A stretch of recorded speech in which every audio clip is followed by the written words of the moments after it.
Hello, I'm Ivan Vankov, and in this final video of this series, I will try to give you a couple of tips that actually I found by using Hyperledger.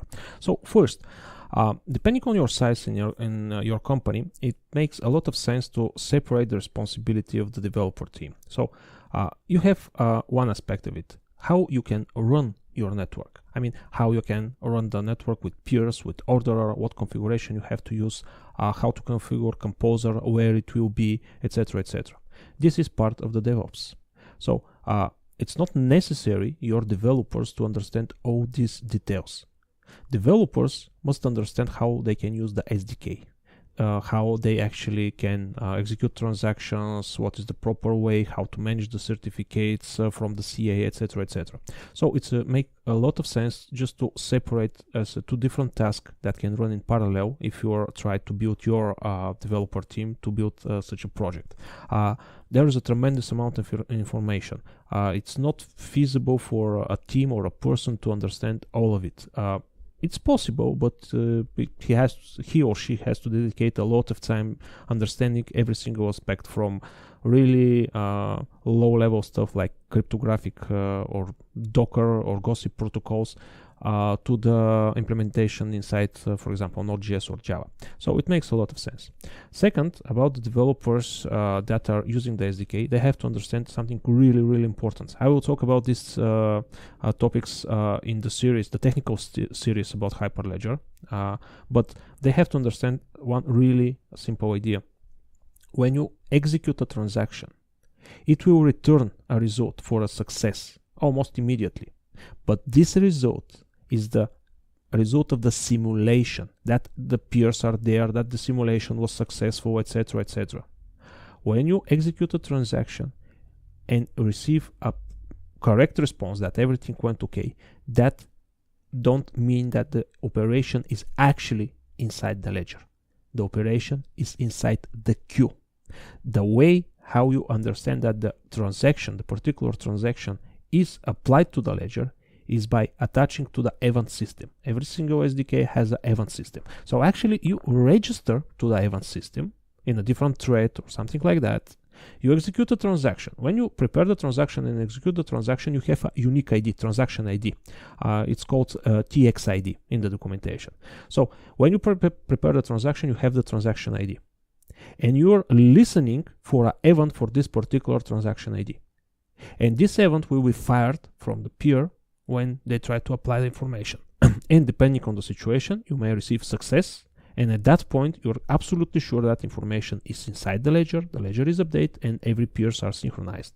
If you receive a rejection, that means that something went wrong. For example, the key, somebody update the information in the key while you're doing the transaction, or etc. There is a description what type of rejection is, why it's rejected. So you have to design your code in such a way that the actual invocation of the transaction and the return of the transaction is separate from the actual result of the transaction. You have to rely on the eventing system. And it may seem difficult, but it's quite easy to implement actually. It's really trivial. So you have to consider when you're building your final product about that. So for example, if you put a REST API on top of the SDK and you connect, let's say, Angular to this REST API, inside the user interface, you have to make the user experience feasible to this workflow. It may take a couple of seconds to receive a proper result. Yes, it was updated or it wasn't updated. Depending on your network speed, block size, etc., etc., it may take less than a second. It depends on your configuration again. But this is really important. You have to rely on the eventing system to understand that operation was successful or wasn't successful. So for the developers that are writing chain code, they have to understand something really important. The chain code must be a pure function. What's mean a pure function? Inside the chain code, you have to rely for the business logic only on the arguments that are provided inside the transaction, certificate data, and the current state of the ledger.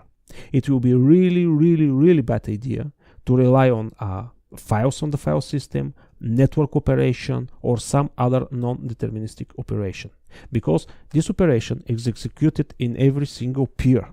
What will happen if this file is not available on this peer for some reason, or you rely on a network connection, but the network connection fails for a particular peer, the result of the simulation will be different. So the whole operation will be rejected because there will be a difference in the read-write set, or you will have an error. So when you're writing a chain code, you have to rely only on arguments, certificate, and the current state of the ledger.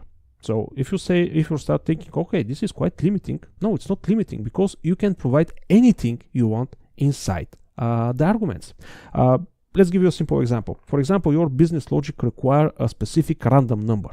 Okay, you cannot generate this random number inside the chain code, because every single peer in every single simulation will generate completely different random number, and the simulation will be different and it will fail. What you can do is the SDK generate this random number and provide it as an argument. So every single peer will have the same argument and you're good to go. So that means a pure function. Do not rely inside the chain code of the resources that are not deterministic. If you have to use this type of resource, just pass it as a parameter. You don't have limitation. You can put whatever you want inside the arguments. You can put megabytes and megabytes of data if you want.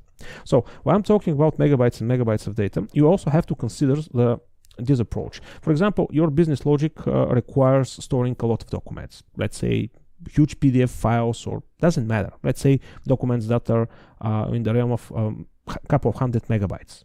Okay, Hyperledger can work with that. It's not an issue. I mean, you can pass this as an argument. You can store them inside the ledger. Hyperledger is working on bit level. So you don't care, is this a PDF or a string or a float or whatever. It's working with bits. The problem that you have to consider is that if you store 100 megabytes inside the ledger and you have 10 peers, this information will be stored in the 10 peers. So it will require 10 times more space. So this will make requirements for the hard drives much bigger. About the storage in general, and also the network communication is a little different, because you have to transfer a huge amount of data.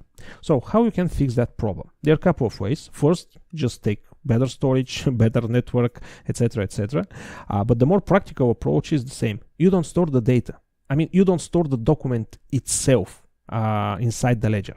You create a cryptographic fingerprint, for example, hash of the document, or couple of identifiers that identify this document in its version and its current binary state.